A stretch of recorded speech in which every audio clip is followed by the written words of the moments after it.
为什么中国会产生大量悲情伤感的文学题材？为什么中国会出现文艺为政治服务？今天我们继续读《中国文化的深层结构》这本书。今天的读书章节中有以上问题的答案。今天读到中国人的精神世界这个专题。想听更多的内容，可以订阅我的 YouTube 频道。读完这本书之后，我还会就解读中国文化这个专题去读更多的书，以帮助自己查杀掉头脑中的中国文化病毒，在个体层面做到文化出埃及，早日跃迁到现代文明的状态。让我们开始吧。中国人的精神世界，人与动物总是不同的，除了有一口饭吃之外，还有让精神飞翔于具体事物之上的需求。深厚的中国文化大传统，纵使在基本上没有超越界的因素，却仍然具有很深邃的精神活动。那么中国人的这个精神世界的内容又是什么呢？在追求天人合一的中国文化中，即使没有超越于世外的天的观念，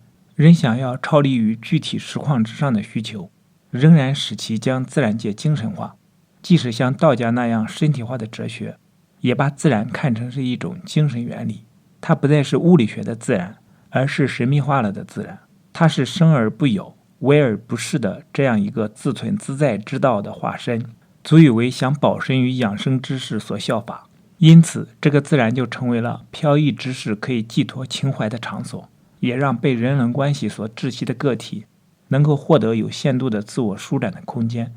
并且成为中国人审美灵感的源泉。例如山水、木石、虫鸟等事物，即成为诗歌与图画的重要内容。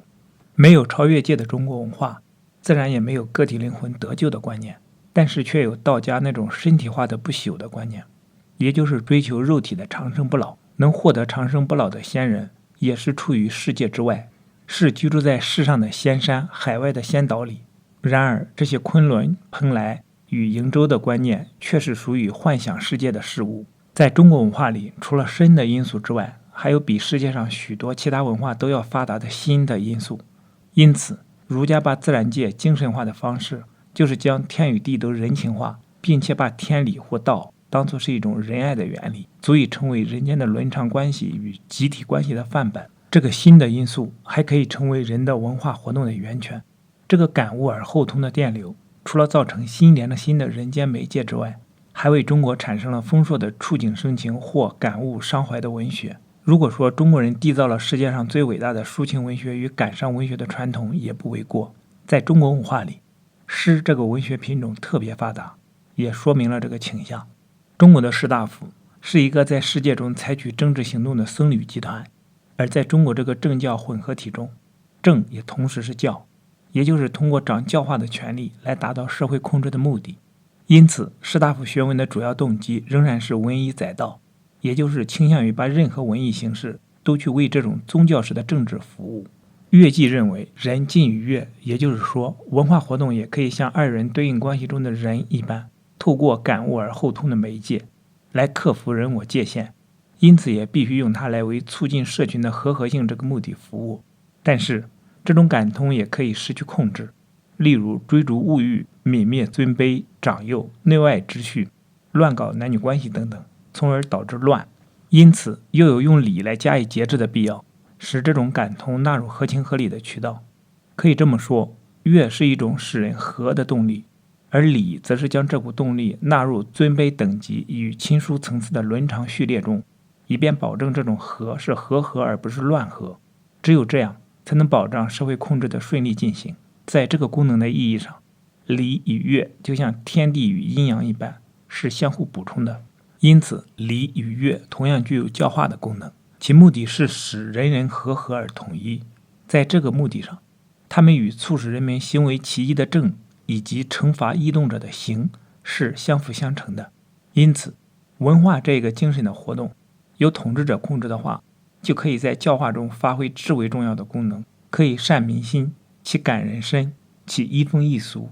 故先王助其教也。像文化这个精神活动是可以左右人的心的。这个把文化活动国有化的构想，在传统时代并不能全面地展现。在传统时代，统治阶级对高级文化活动的控制是由士大夫垄断文字知识这个事实造成的，对民间说书、社戏、小说就鞭长莫及了。而且在传统时代也只在文化行为上要求统一，而不在义理层次上求同，因此仍然为民间的文化活动留有一点余地。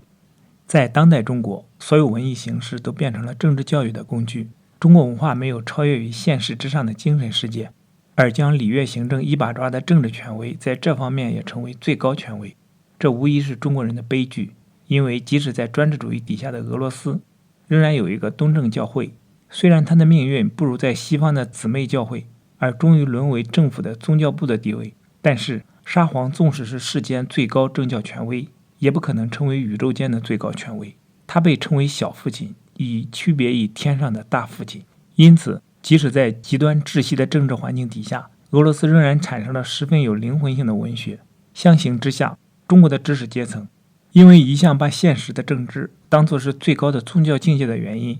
即使在20世纪30年代最鼎盛的文艺活动中，仍然给人一种伪现实政治之感。在今日的国内，文艺题材无疑比文革时代更呈现出多样性。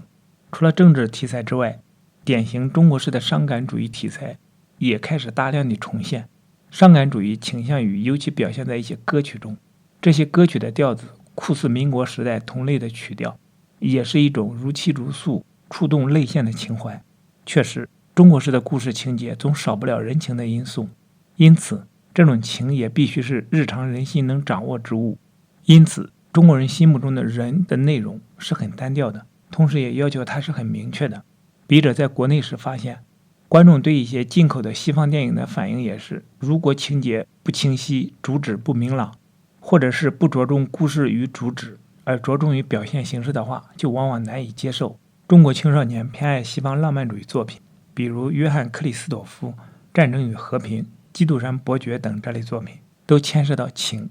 节也很明确。这大概就是他们被中国人，尤其是被中国青少年所喜爱的原因吧。今天的读书分享就暂时到这里，下一期我们继续分享这本书的代际的政治关系和团结与斗争这两个专题。